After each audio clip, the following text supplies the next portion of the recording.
So today is the start of another big project for us. A huge project, in fact. We are going to be building a root cellar, or a underground food storage. So let's go over why we're building a root cellar and what kind of root cellar we're going to be building. Undoubtedly, we are going to need somewhere to store our food this winter since we can't grow it all year long. And of course, a root cellar came to mind.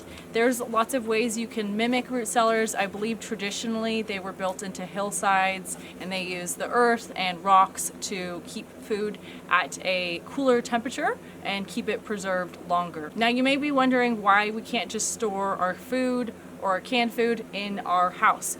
Our house is only a 320 square foot cabin, and when we moved here from Oregon we did bring quite a bit of produce and canned food with us, and it got very full very fast in there.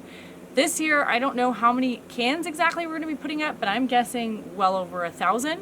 So that is going to take up a considerable amount of space. And the primary reason why we can't store the food inside is that we keep our cabin very warm in the winter. So things like potatoes and cabbages, they don't want to be kept at 80 degrees in winter. They want to be kept probably closer to 30 to 40 degrees, just a little bit above freezing. Same with your canned foods. They're going to last a lot longer when they're kept at that temperature. A lot of you know that we also as well are theoretically off-grid here, so we do not have a refrigerator. We actually use our ice chest with some ice jugs that we throw in and out of there from our chest freezer, and we only operate our chest freezer in the summer. So this is going to be a great option for us to store our food. So like Ariel said earlier, there's tons of different ways you can build a root cellar that will work very well. Our main goal was, first thing, we want to do something that is inexpensive, or as inexpensive as we can get. The second thing, we don't want to have to replace this thing every couple years. We want something that's really going to last a while for us. We're also looking at our land, the type of soil we have, and how much moisture we get here. So we went back and forth between 3 different concepts or ideas for a root cellar. And these weren't our own. We definitely researched them a little bit online, but did have some difficulty finding what people do build here in Alaska. So there was 3 main ideas on how we wanted to build this root cellar. The first one was going to be building it out of cinder blocks and concrete and rebar. We quickly discarded that idea when we researched it and found out exactly how much it was going to cost us. It was just going to be too much for us to spend on a root cellar. The second idea was building it out of wood, which we found plans for online, and it seemed like a great idea, but we just didn't want to have to dig this whole entire thing up and redo it in 5 or 10 years when it broke down from the elements. And then as we kept digging deeper into our research, we found a third option, which is Earthbag. So we will be building a Earthbag underground root cellar or root storage area. So if you're unfamiliar of a Earthbag structure, they are basically built out of these sandbags, and these are 14 by 26 inch poly sandbags. You put the soil in there. You put a specific type of soil in here and you tamp it down, and that's why they're called earth bags, because you are utilizing earth to make your structure. So the pros of building with this material is cost. It's definitely the cheapest by far. Longevity, it will outlast a wooden structure. I'm not sure it will last as long as something with cement and concrete, but for the cost, I definitely think it's a great option for us. Also, another great thing about these sandbags is the water repellency factor. So they're appropriate to put underground, and they should resist breaking down over time. So like Ariel said, we've done a ton of research on this. We've been wanting to build a root cellar for a long time. We've done research on what we're going to build it out of, where we're going to build it on the property, how we're going to build it. There's only so much research we could do building this root cellar out of these earth bags in Alaska. For our climate, yeah. I mean, there's really not a lot on these. So we're taking what we can find off the internet. I mean, a lot of people are building these out in the desert. A lot of people are building root cellars out of them, but not a lot of people are doing it here in a climate like we are. So we're going to kind of do our own thing here. We research as much as we can, and then we're kind of just going to use our judgment and try to make this thing as strong and obviously as safe as possible to store our food under the ground. So let's show you a little more about what we're going to use to get this thing built. So we have this mini excavator for the whole weekend to get this project done. Let's head over by the garden and we're going to show you where we're going to dig it. So this is it. This is where it's going to go. We chose this spot on the property because we are pretty sure that we are not going to hit water when we dig as deep as we need to dig.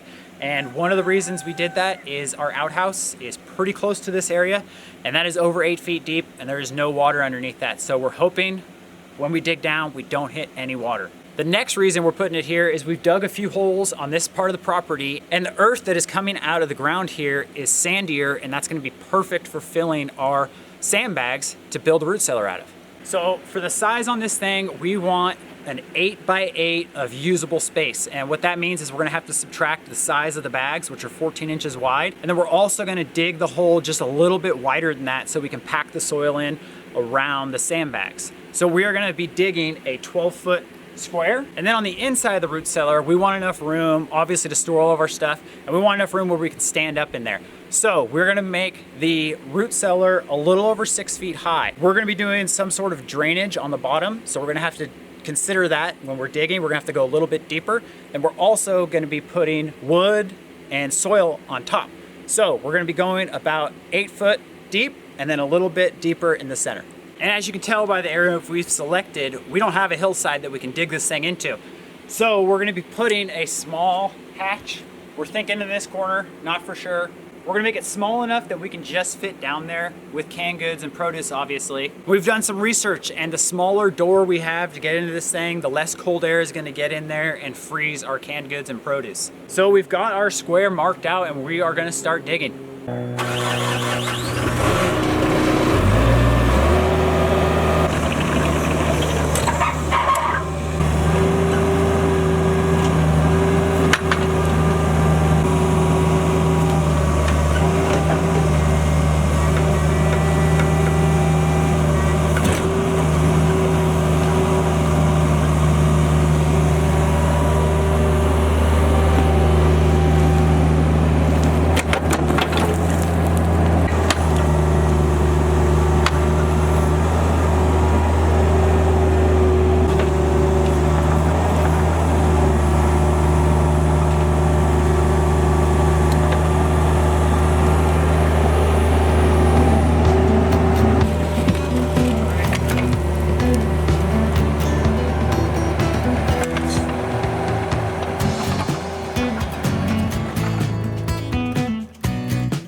All right, so Eric has been working for about 2 hours or so on this hole, and this is one of those times that you really appreciate heavy machinery because the excavator is doing a heck of a job, and if we had to dig this hole by hand, I'm pretty sure we would still be here until next year.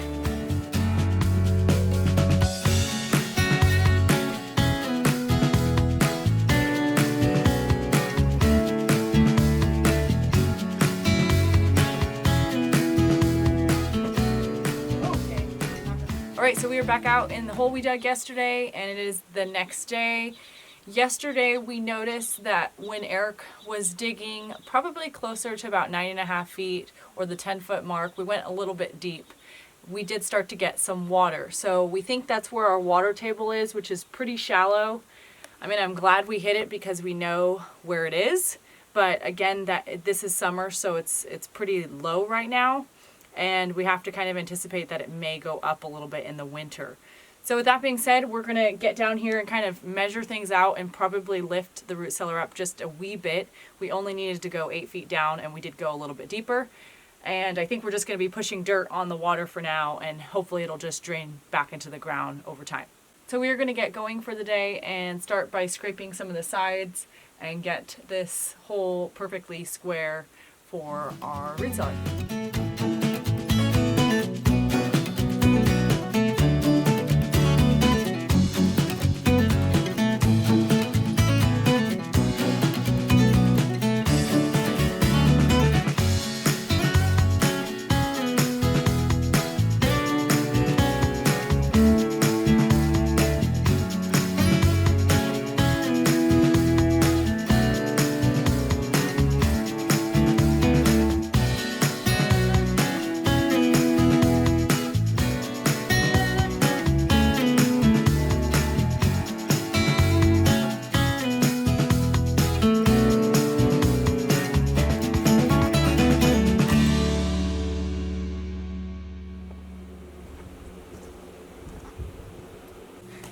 So we are taking a quick break. We just unloaded, I think, about 2 yards of some larger gravel. We decided to come back up to about 7 feet for the bottom of the root cellar. We're gonna have that as our base. The water table is probably closer to 10 feet. So just to be safe, we really wanted to come back up a little. What this does mean is that we're going to have to mound the top of the root cellar just a tiny bit. I think it'll still be fine, you know, insulated wise, but that is just so we don't have any flooding in there in the winter. So we got our first load of gravel in there. We're trying to get lunch in us as fast as we can and get back down to the gravel yard before they close. We're thinking we're gonna need just one more 2-yard load. We're gonna get a smaller rock for the next load. The gravel we just put in there, that's 3/4 to 1.5 inch, I believe. So that's a good drain rock. And on top of that, which is gonna be the actual surface that we walk on, we build our shelves on, and you're gonna actually see in the root cellar, we're gonna go a little bit of a smaller rock. So that's what we're gonna go pick up next.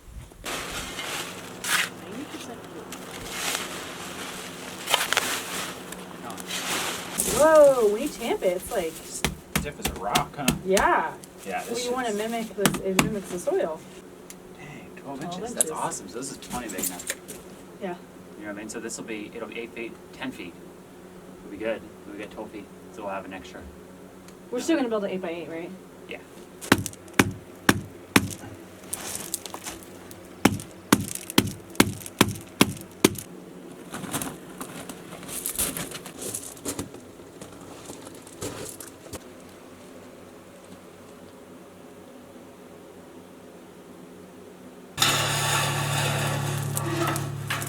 So we are getting set up to start actually putting in the earth bags. And we've got our string laid out, so we have a 8x8 to follow. We want the inside diameter to be 8x8, so we did go out with the string, the size of the bags. And even though they are 14 by 26, they are about 12 inches once they are tamped down. I think the plan of action is I will be up there feeding soil down the chute to Eric, and he will be tamping and lining up the courses, I believe they're called. This is what one of the bags looks like tamped down, and it is incredibly strong. So these are used as shelters underground pretty frequently. We feel pretty comfortable with the size that we are doing, that the weight against the walls will be fine. And although it's not the same thing as cinder blocks and concrete, I really feel like it's just as sturdy, because when you're tamping it down, you're basically just mimicking the ground or in the soil itself. And we do have really good soil to get this project going. We've got the sand and like a denser soil, which I think will work great for it.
probably about 10 p.m. This is our second day working on the root cellar.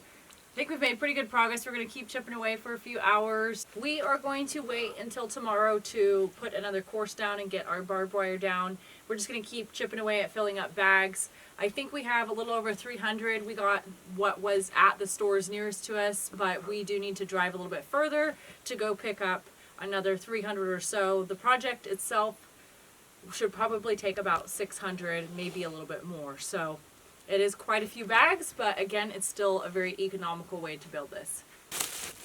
All right, last night we got quite a bit of work done. I think we got around 50 of these bags filled up. Didn't take us too long. And we kind of found the most efficient way for us to do it is have Ariel feed the gravel or the sand down the chute to me, and I just basically put as many bags down here as I can. I just stack them aside. And then when we get a large amount of bags, we come down and we start tying them up.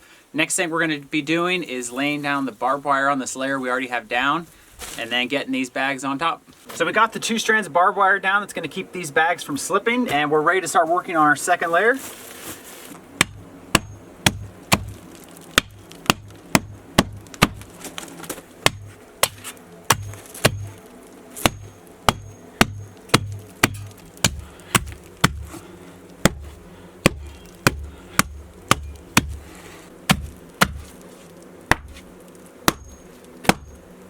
All right, we got 3 layers done.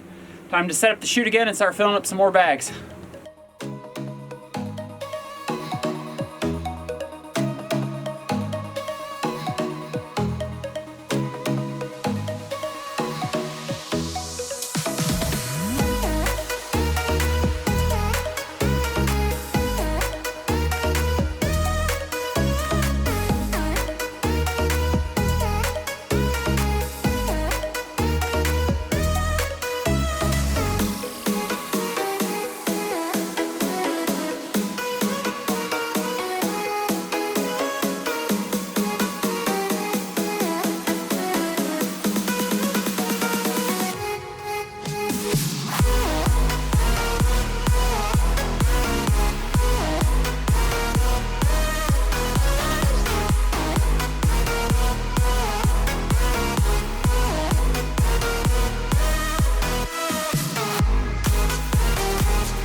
All right, we are at the end of day 4 of working on this root cellar project. We took a day off to do some activities and just kind of kept looking at this hole. And we finally got back at it today, and we're going to start working on this a little bit more. We're pretty happy with the way it's going so far. It's time consuming and it takes energy, but it's super solid. Very impressed with the integrity of these sandbags. So yeah, so this has taken us a little bit longer than we thought, pretty much like every single project that we do. The main time consuming part on this one, I think, is filling the bags, but hopefully it will get easier as we get closer to the surface because we'll be able to just fill the bags up top. We won't have to use the chute anymore. 2 things we didn't point out is that we put house wrap around the edge of the structure, and that is just to help with moisture. And we chose house wrap because we had researched a few things and other people use house wrap versus just the plastic because it's breathable. So we went with the house wrap. And we also put gravel down before we filled this back with dirt. And we're gonna do the same thing when we're done with the inside. And that is because you want that bottom layer of sandbags to be kind of like beveled in the ground. So rather than doing it that way, we're doing it kind of after the fact and adding gravel up. So the root cellar will probably be at 6 feet when we're done, which will be probably level with the ground. And then we'll have to go about 1.5 feet above the ground, mounded up, just because we did need to come back up for flood concerns. So we got 9 layers done. It's gonna be pretty much the same process over and over, filling the bags, stacking them, putting down the barbed wire, tamping them down until we get to the top. And at that point, we are gonna be putting on our top and building our hatch to get down into the cellar. We're also gonna be adding a little vent. We did decide that that was going to be something we'd like to put in for this root cellar. And we don't know if we're going to use the vent or not. A lot of people say you have to have the vent, but a lot of that research is coming from warmer climates, and then there's people here in Alaska that aren't using vents. So we're just going to put one in, and if we need to use it, we'll use it. If not, we'll just cap it off. So we are going to wrap up this video, and this is just part 1 of this build. We will be coming back at you in probably a week or so when we finish this, hopefully, part 2 of our root cellar. We'll catch you guys next time. We are building a... Oh my god. You don't want to do it? Hey! We're going to say it together? You don't want to do it like that? No, Why not? because it'll be like that video when we're like, we're moving to relax. You didn't like it? I liked it, no one else did. Steve, no one watched us then.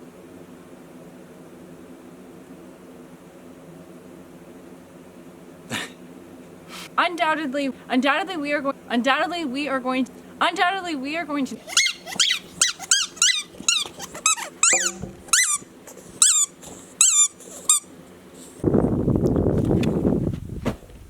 Okay, knock on my knees.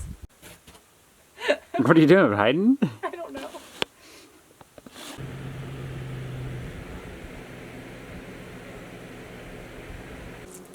Get your calculator out? That Yeah, I know, babe.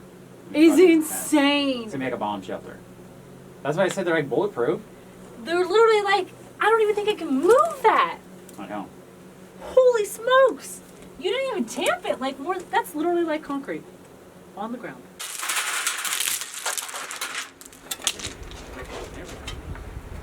You use your back too much. What are you? You know when I do it, I'm like this on my hips. You're like, Turn around, let me see it. I'm saying only move your hips. Don't use your back at all. Just move like your hips are like your robot. You can dance if you want to. You can. I don't. Do you get it? I don't understand what you're saying. You keep going a little there we go. Cool. Say an RS, baby. Come on. What's RS? Rocket science. What'd you carve in? Eric? It's my name. That's not my name.